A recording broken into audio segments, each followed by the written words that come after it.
और कथा मिलने के बाद भी दुर्लभ है, कथा स्थल तक भी पहुंच जाते हैं। बहुत सी व्याधियां आती हैं, घर में योजना बनाते हैं हम लोग कि चलो आज कथा सुन करके आएंगे, लेकिन कई ऐसे काम आ जाते, व्याधियां आ जाती कि जाते जाते भी नहीं जा पाते और रुक जाते हैं। कई कामों में मन उलझ जाता है, क्योंकि हमारा पुण्य कर्म प्रबल नहीं है। यही सरयावत, संतों ने लिखा है, यही सरयावत अति कठिनाई, आवत तुरंत पार हो जाई। भक्ति के किनारे पर पहुंचना बड़ा दुर्लभ है। कथा स्थल मोक्ष का द्वार होता है। वैसे तो मनुष्य का जन्म ही साधन धाम मोक्ष कर द्वारा साधन है भगवान को प्राप्त करने का। मोक्ष का द्वार मनुष्य का जन्म है, लेकिन मनुष्य का जन्म पा करके भी विसंगतियों में मन ऐसा आसक्त हो जाता है, संसारिक कार्यों में ऐसा प्रवृत्त हमारा मन हो जाता है। निखिल रावत जी हमारे श्री राजा साहब दशरथ सिंह जी के नरपुत्र हैं, उनकी लिए आशीर्वाद भागवत जी को प्रणाम करने के लिए आए हैं। बहुत बहुत साधुवाद। तो मनुष्य का जन्म दुर्लभ है, मनुष्य का जन्म पाकर के भी भगवान की कथा दुर्लभ है। कथा स्थल पर आना बड़ा दुर्लभ है। कथा स्थल पर आने के बाद भी कथा में मन लग जाए, ये दुर्लभ है। यहाँ आकर के भी मन यहाँ वहां भटकने लगता है, क्योंकि हमारे इतने पुण्य कर्म नहीं हो पाते कि भगवान की कथा में मन लगा पाए। भाग्योदयेन बहु जन्म समर्जितेनो, कई जन्मों के पुण्य कर्म करके भगवान की कथा मिलती है। इसलिए और मन यदि भगवान में लग जाए फिर तो पूछना ही क्या है, फिर कोई दिक्कत ही नहीं है। मन एव मनुष्यानाम कारिणो बलमोक्षयो, मन ही मनुष्य का कारण है बंधन और मोक्ष का। संसार में बंधनों का कारण मन है और मोक्ष भी मन ही दिला सकता है। मन के हारे हार है, मन के जीते जीत, मन ही मिलावत प्रभु से, मन ही करावत भजीत। मन ही भगवान से मिला देता है और मन ही कारणम बंध मोक्षयो। यदि भगवान में लग जाए तो मोक्ष भी करा सकता है, और यदि बंधाय विषया संगो, सुखदेव जी कहते हैं कि हे राजा परीक्षित, यदि मन आदमी का विषयों में आसक्त हो जाए, सांसारिक विषयों में, बंधाय विषया संगो, विषयों में लग जाए तो यही बंधन का कारण बन जाता है, और यही भगवान में लग जाए मुक्तै निर्विषयम मना, वो विषयों से आसक्ति थी मन छोड़ दे तो यही भगवान को प्राप्त करा सकता है, भगवान को। इसलिए जिता मना प्रशांतस्य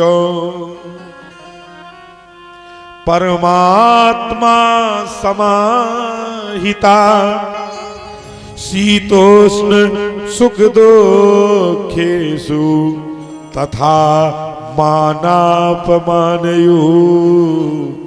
जिन्होंने मन को अपने विषय आसक्त कर लिया, जिता मना प्रशांत, लेकिन मन को जीतना इतना सरल नहीं होता है। पहले तो आसन को जीतना पड़ता है। हम 2 घंटे एक जगह नहीं बैठ पाते, 3 घंटे एक जगह नहीं बैठ पाते, इतने में ही विचार करते हैं कि भाई 5-10 मिनट के लिए कथा विश्राम हो जाए। हम अपनी आसन को नहीं जीत पाते, हम अपने शरीर को नहीं जीत पाते, तो फिर इंद्रियों को कैसे जीत पाएंगे, मन को कैसे जीत पाएंगे? पहले तो शरीर को ही जीतना है हमें। जिता आसन जिता बुद्धि जिता मन प्रसादयो। पहले आसन को जीता जाएगा, जितना चाहे जितने समय तक हम बैठ सके। जब आसन हमारी जीत ली जाएगी तो बुद्धि हमारे बस में हो जाएगी, और बुद्धि जब हमारे बस में हो जाएगी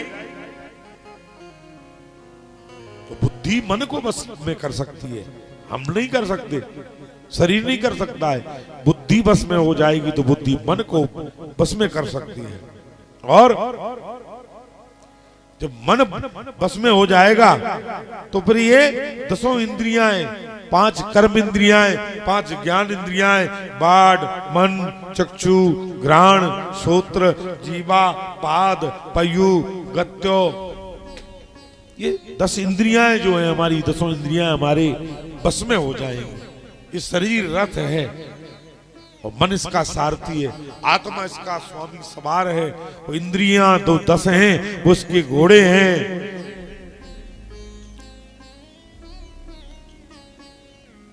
रात दिन इंद्रियों के ये घोड़े चले,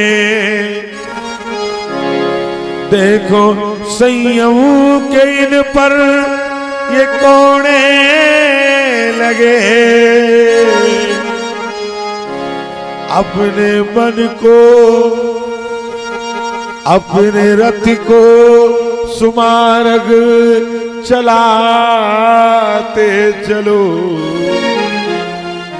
कृष्ण गोविंद गोपाल गाते चलो। रात दिन इंद्रियों के ये घोड़े चले, रात दिन इंद्रियों के ये घोड़े चले। आंख चलती, कान चलता, जीभ चलता, नाक चलती, मुंह चलता, बुद्धि चलती, मन चलता। कर्म इंद्रियां, ज्ञान इंद्रियां, 10 इंद्रियां, 5 ज्ञान इंद्रियां, 5 कर्म इंद्रियां। रात दिन इंद्रियों के घोड़े चले, देखो संयम के इन पर एक घोड़े लगे। संयम की घोड़े लगना चाहिए इन इंद्रियों पर। अपने रथ को सुमार्ग चलाते चलो। कृष्ण गोपाल गोविंद गाते चलो। याद आएगी उनको कभी ना कभी। कब तक याद नहीं आएगी उस परमात्मा को, उसका ध्यान करो। याद आएगी उनको कभी ना कभी। कृष्ण दर्शन भी देंगे कभी ना कभी। ऐसा विश्वास मन में जगा के चलो। कृष्ण गोविंद गोपाल गाते चलो।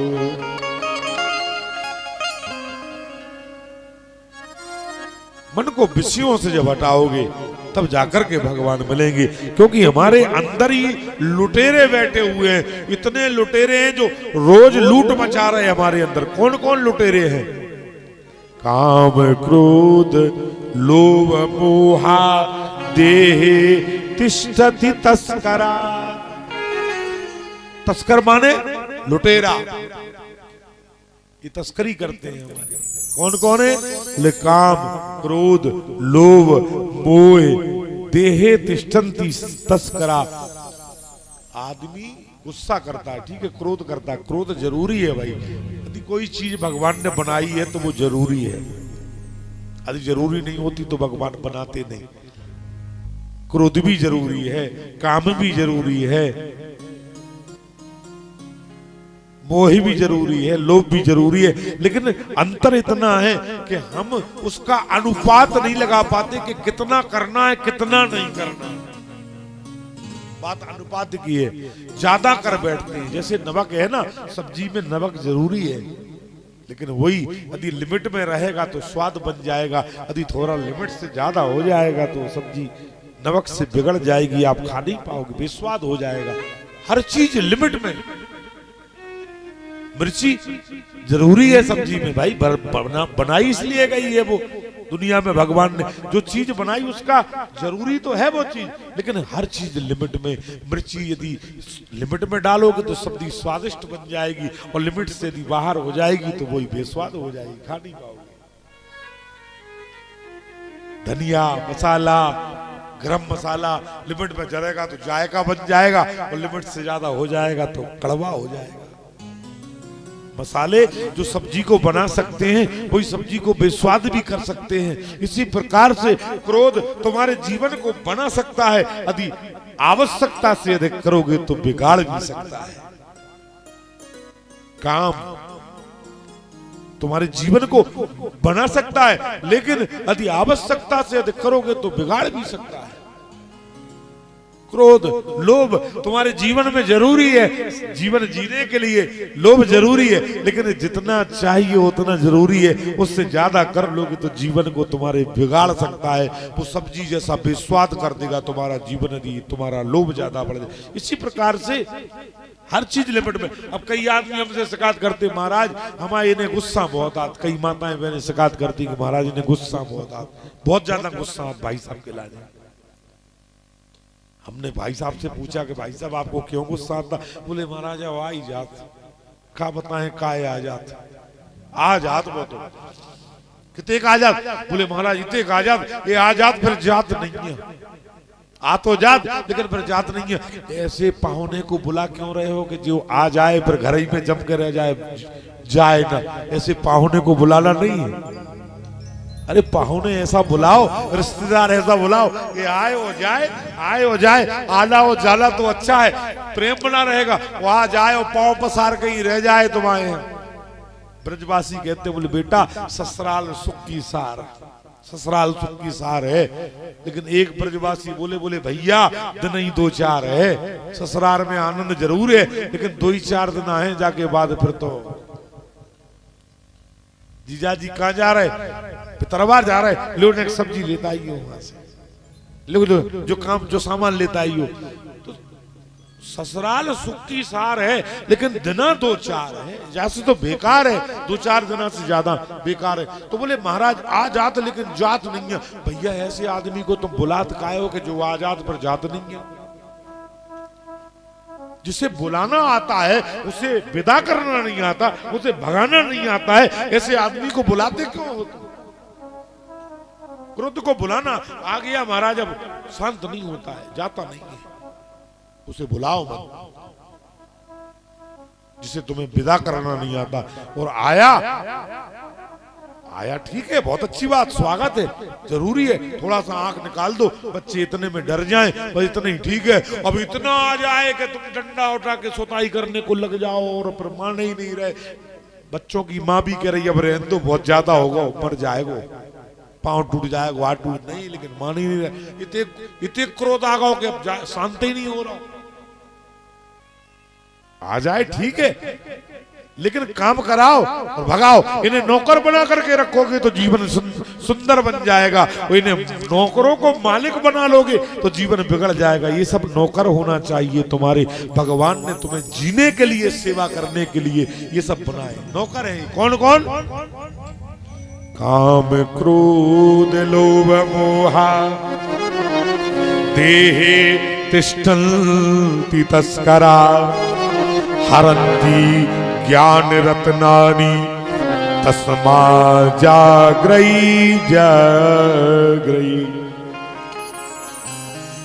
ये तुम्हारे नौकर हैं। कौन? काम क्रोध मद लोभ मोह, ये लुटेरे हैं। यदि तुम इन्हें मालिक बना दोगे तो तुम्हारे सब खजाने को लूट ले जाएंगे। कौन सा खजाना? अंदर कौन सा खजाना? सोना थोड़ी धरा है भीतर, मोहरे थोड़ी धरी, सोना थोड़ी है अंदर। अंदर तो क्या है? हरन्ति ज्ञान रत्नानि, ज्ञान के अनमोल रत्न, भक्ति, वैराग, तप, भजन, योग, साधना, जो थोड़ी मोड़ी तुमने एकत्रित कर पाई। वैसे तो आज आदमी एकत्रित कर ही नहीं पाता, आदमी भजन ही नहीं करता है आज का। तो सब कुछ करता लेकिन भजन कोई नहीं करता।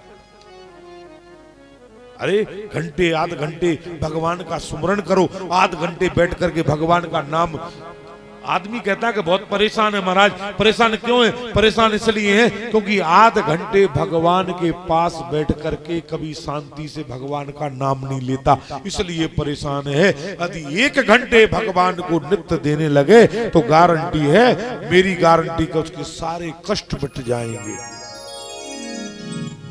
थोड़ा सा समय निकाल करके भगवान का भजन करो, नहीं तो ये लुटेरे तुम्हारे ज्ञान रत्नों को हर लेंगे।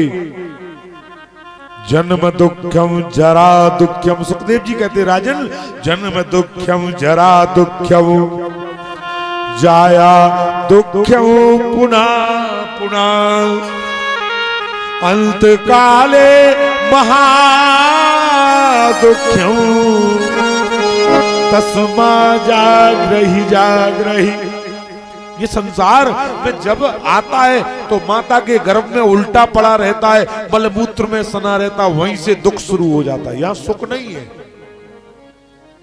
संत कहते हैं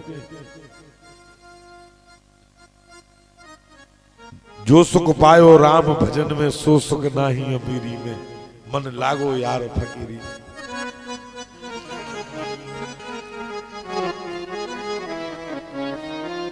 इसलिए माने जो है, जन्म जब आदमी गर्भ में आता तब दुखी होता, जब जन्म लेता तो दुख होता जीवन भर। कभी संतान का दुख, कभी पत्नी का दुख, कभी भाई का कष्ट, कभी माता पिता से कष्ट, कभी माता पिता को संतान से कष्ट, कभी केस का कष्ट, कभी जमीन जायदाद का झगड़ा फसाद, जिंदगी भर कष्ट में निकल जाता। और मरते समय तो महादुख्यम पर मरता है तो फिर महादुख होता है।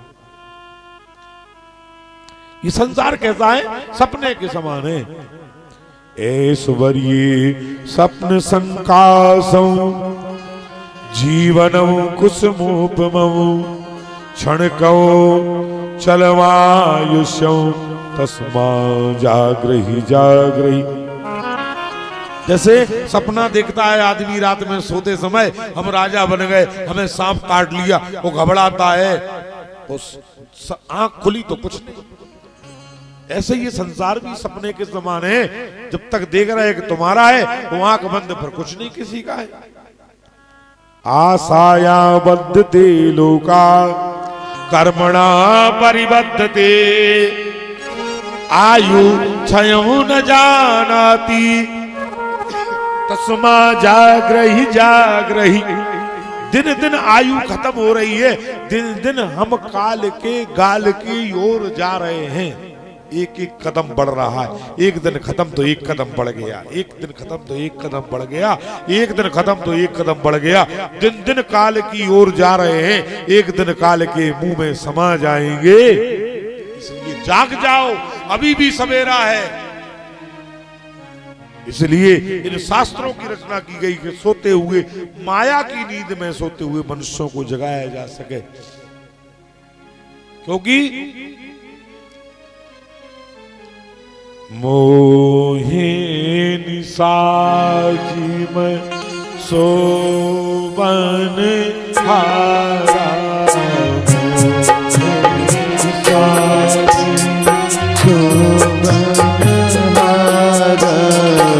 मोहे निसाजी में सोवन हारा, मोहे निसाजी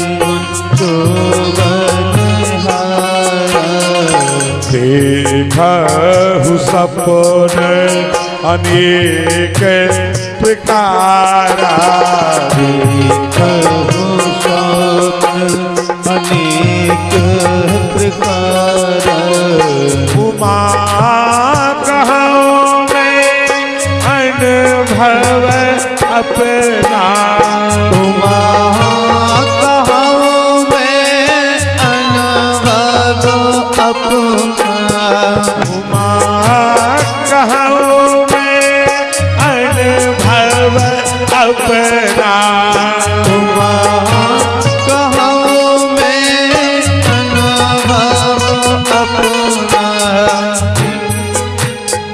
बिन हरि भजन जगत सब सपना, बिन हरि भजन जगत सपना, बिन हरि भजन जगत सब सपना, बिन हरि भजन जगत सब सपना, उमा कहो में अनुभव अपना, उमा कहो में अनुभव अपना, बिन हरि भजन जगत सब सपना, बिन हरि भजन जगत सब सपना, मोहे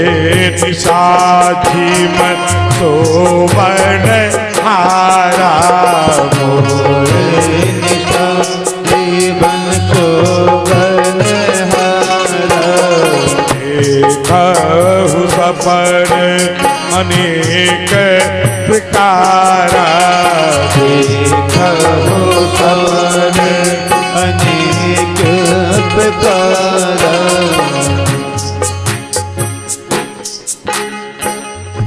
उमा कहूँ मैं अनुभव गुना। भगवान शिव कहते हैं कि हे उमा, उमा कहूँ मैं अनुभव अपना, बिन हरि भजन जगत सब सपना। बगैर भगवान के भजन के बगैर तो कुछ है ही नहीं संसार में। इसलिए कथा में भी जो है संकीर्तन किया जाता है, कथा में भी संकीर्तन करना चाहिए और कथा सुनना चाहिए। बीच बीच में संकीर्तन सुखदेव जी महाराज भी करते थे। कई गीत सुखदेव जी ने गाए भागवत में। लोग कहते कि संगीत भागवत में पहले नहीं था, लेकिन पहले जब सुखदेव जी ने कथा करी थी उस समय जो है तुम्बरू नाम के गंधर्व ने जो है वाद यंत्र को बजाया था, मृदंग बजाया था और नारद ने अपनी वीणा को बजाया था। जब कथा सुखदेव जी कर रहे थे उस सभा में, नारद जैसे संगीतज्ञ थे, वहां संगीत को जानने वाले लोग उस सभा में थे। नारद जैसे लोग, नारद जैसे ज्ञानी वीणा बजा रहे थे, तुम्बरू जैसे गंधर्व वादन कर रहे थे मृदंगों का। उस समय भमर गीत, गोपी गीत, युगल गीत, वेणु गीत, ऐसे कई गीत सुखदेव जी ने भागवत में गाए। कई बार संकीर्तन सुखदेव जी ने किया है भागवत में। दो बार हम भी भगवान का संकीर्तन करें, मन और वाणी इससे पवित्र हो जाती है। क्योंकि भगवान का संकीर्तन जब हम करते हैं, पग पवित्र तीर्थ गमन, कर पवित्र रुदान, लेकिन मुख पवित्र जब होते हैं बोले प्रभु का नाम। रघुपति राघव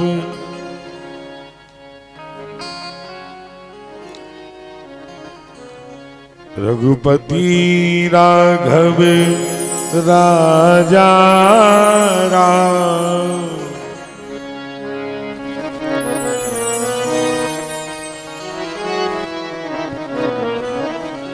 रघुपति राघव राजा राम, पतित पावन सीताराम।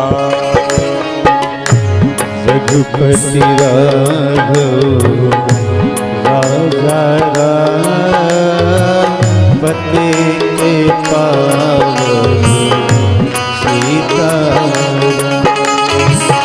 रघुपति राघव राजा राम, पतित पावन सीताराम।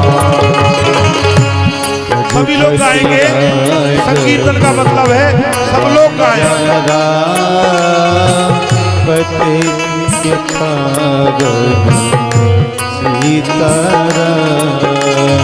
संकीर्तन नाच के, गा के, ताली बजा के और मगन होकर किया जाता है। जब नारद संकीर्तन करते हैं तो नाचने लगते हैं।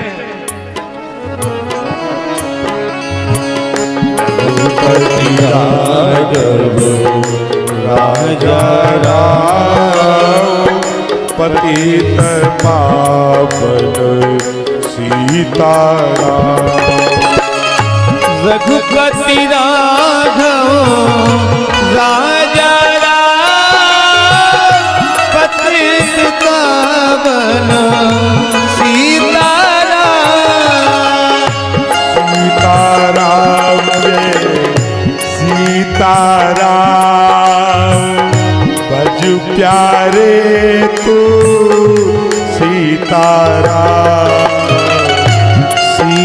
सीताराम जय गाइए, ताली बजाकर गाइए।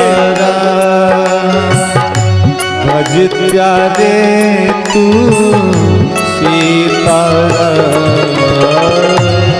सीताराम जय सीताराम, भजु प्यारे तू सीताराम।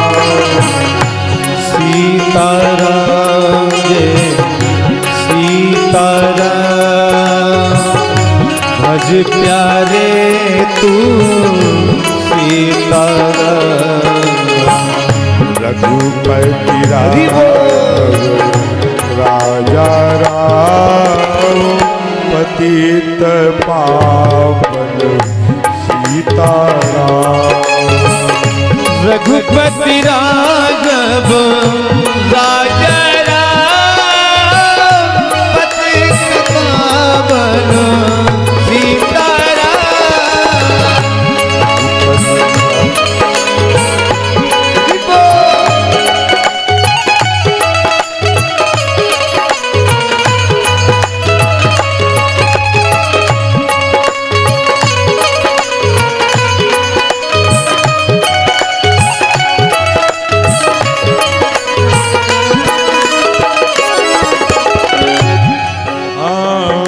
रघुपति राघव राजा राम, पतित पावन सीताराम। रघुपति राघव राजा राम, पतित पावन सीताराम।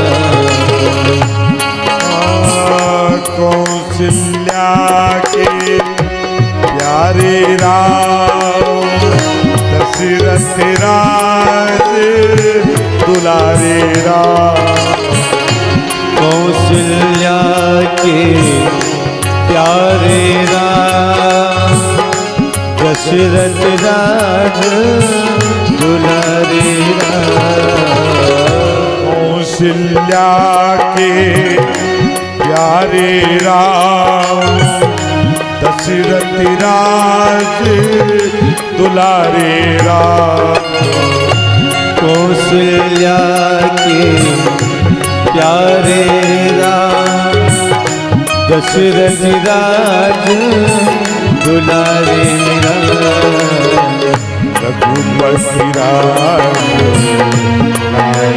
राम, पतित पावन सीताराम।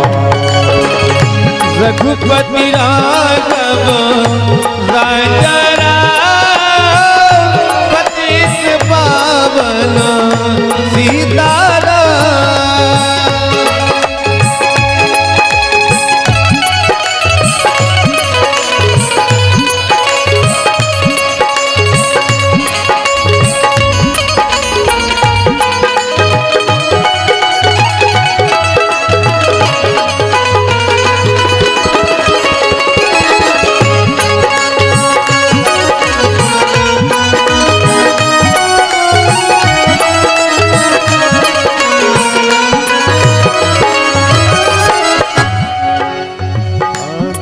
रघुनंदन जय सिया राम, जय रघुनंदन जय सिया राम।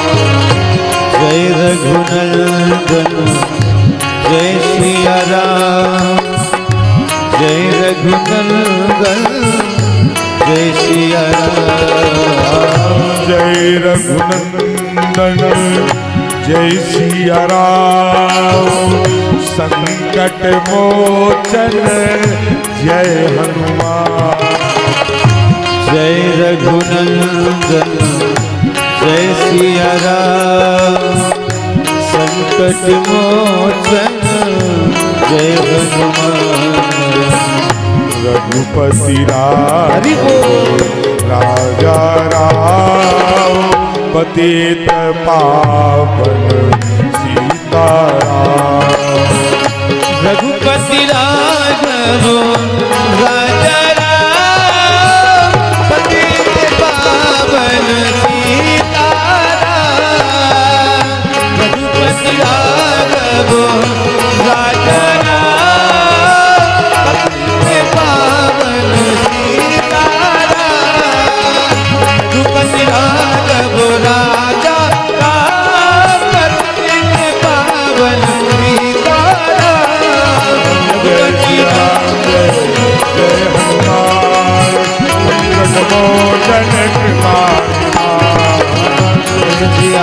जय जय सिया राम, संकट मोचन जय हनुमान,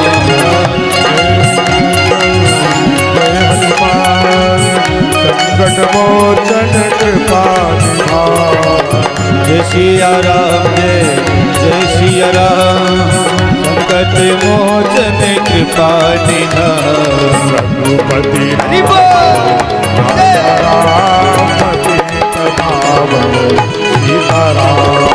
रघुपति राघव राजा राम, पतित पावन सीताराम। रघुपति राघव राजा राम, पतित पावन सीताराम। रघुपति राघव राजा राम, पतित पावन सीताराम।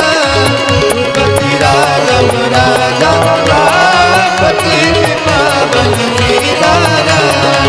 रघुपति राघव राजा राम, पतित पावन रघुपति राघव राजा राम, पतित पावन सीताराम।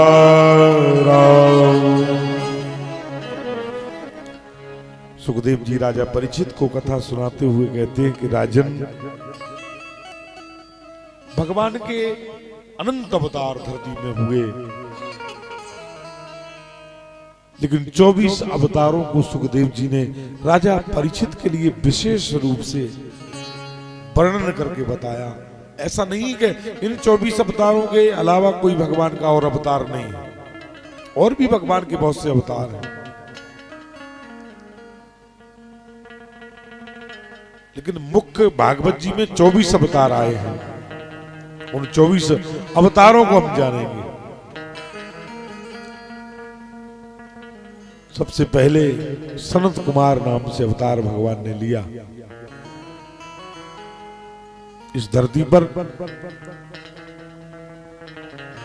साएव प्रथमं देवा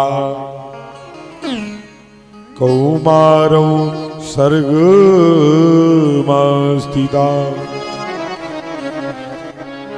चाचार दुरश्चरं ब्रह्मा ब्रह्मचर्ये मखंडितम्। जिस समय भगवान सृष्टि को पैदा कर रहे थे, भले जल ही जल था, पृथ्वी थी ही नहीं, पृथ्वी जल में ही डूबी हुई थी। क्षीर सागर में भगवान बासुकी नाग की सैया पर, शेषनाग सैया पर शयन करते थे।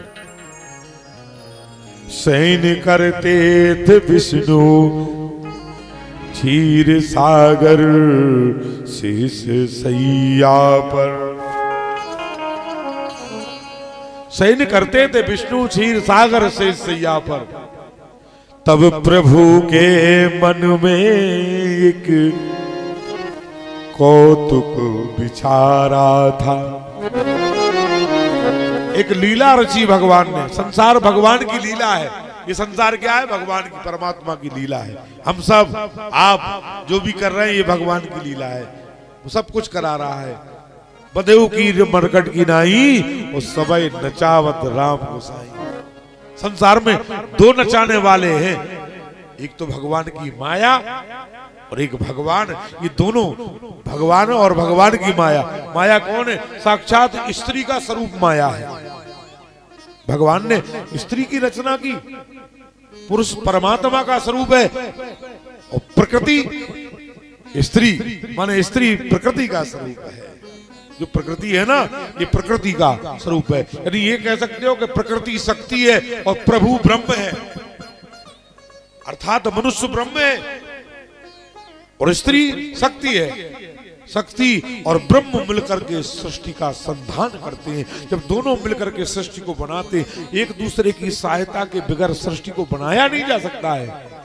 जब ब्रह्म की शक्ति ब्रह्म में संचरित होती है, तब जाकर के सृष्टि का निर्माण होता है। तो पहला नचाने वाला ब्रह्म है बदऊ कीट मरकट की नाई, सवाई नचावत राम गोसाई। और दूसरी नचाने वाली स्त्री है। पुरुष को घर में जैसा स्त्री नचाती है वैसे ही घर में पुरुष नाचता है, और संसार में जैसा भगवान उसे नचाते हैं वैसा संसार में नाचता है। घर में नचाने वाली स्त्री माया है और संसार में नचाने वाला भगवान है। चाहे वो कर्म के द्वारा, भाग्य के द्वारा, किसी के द्वारा भी नचाए, लेकिन नचाने वाला ब्रह्म है। बोले कैसे?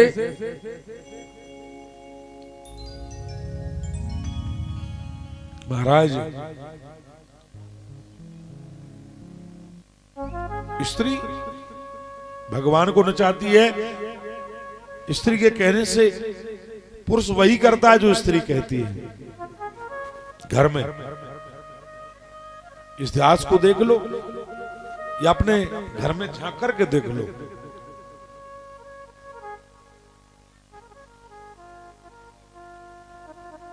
महाराज,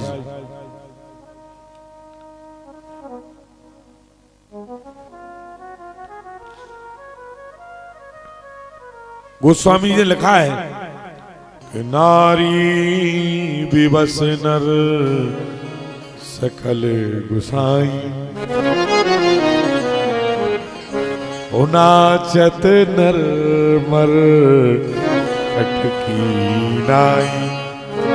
मरकट माने बंदर की तरह नाचता है। जैसे खिलाड़ी जब आता है खेल करने वाला, बंदर का खेल दिखाता है, वो कहता है बंदर से कैसे जाएगा ससुराल, तो ऐसे जाता है। वो कहता है माता पिताजी पानी मांगे तो कैसे देगा, वो धीरे धीरे जाता है। वो कहता है कि साली साहिबा पानी मांगेगी तो कैसे जाएगा, तो दौड़ लगा देता है। लोगों का खेल करके मनोरंजन करता है। ऐसे ही जैसे मदारी बंदर को नचाता है और खेल करता है, वैसे ही घर में स्त्री खेल करती है। बाबा गोस्वामी जी कहते हैं, क्या कहते हैं? नारी विवश नर सकल गुसाई, नाचहि नर मर कटकी नाई। बंदर की तरह नाचता है आदमी घर में। या तो भगवान नचाता या स्त्री नचाती है, दो माया है भगवान की। तो भगवान ने जब सृष्टि को किया, शयन करते थे क्षीर सागर, विष्णु क्षीर सागर से सैया में, तब प्रभु के मन में एक कौतुक विचारा था। तब नाभि से एक कमल पैदा हुआ, वो कमल बढ़ता चला गया, ऊपर एक फूल खिला कमल का, उस पर एक पुत्र भगवान ने पैदा किया जिसके 5 मुख थे। क्या 5 मुख थे? फूल की पखुरिया से जाने जन्म पायो है, फूल की पखुरिया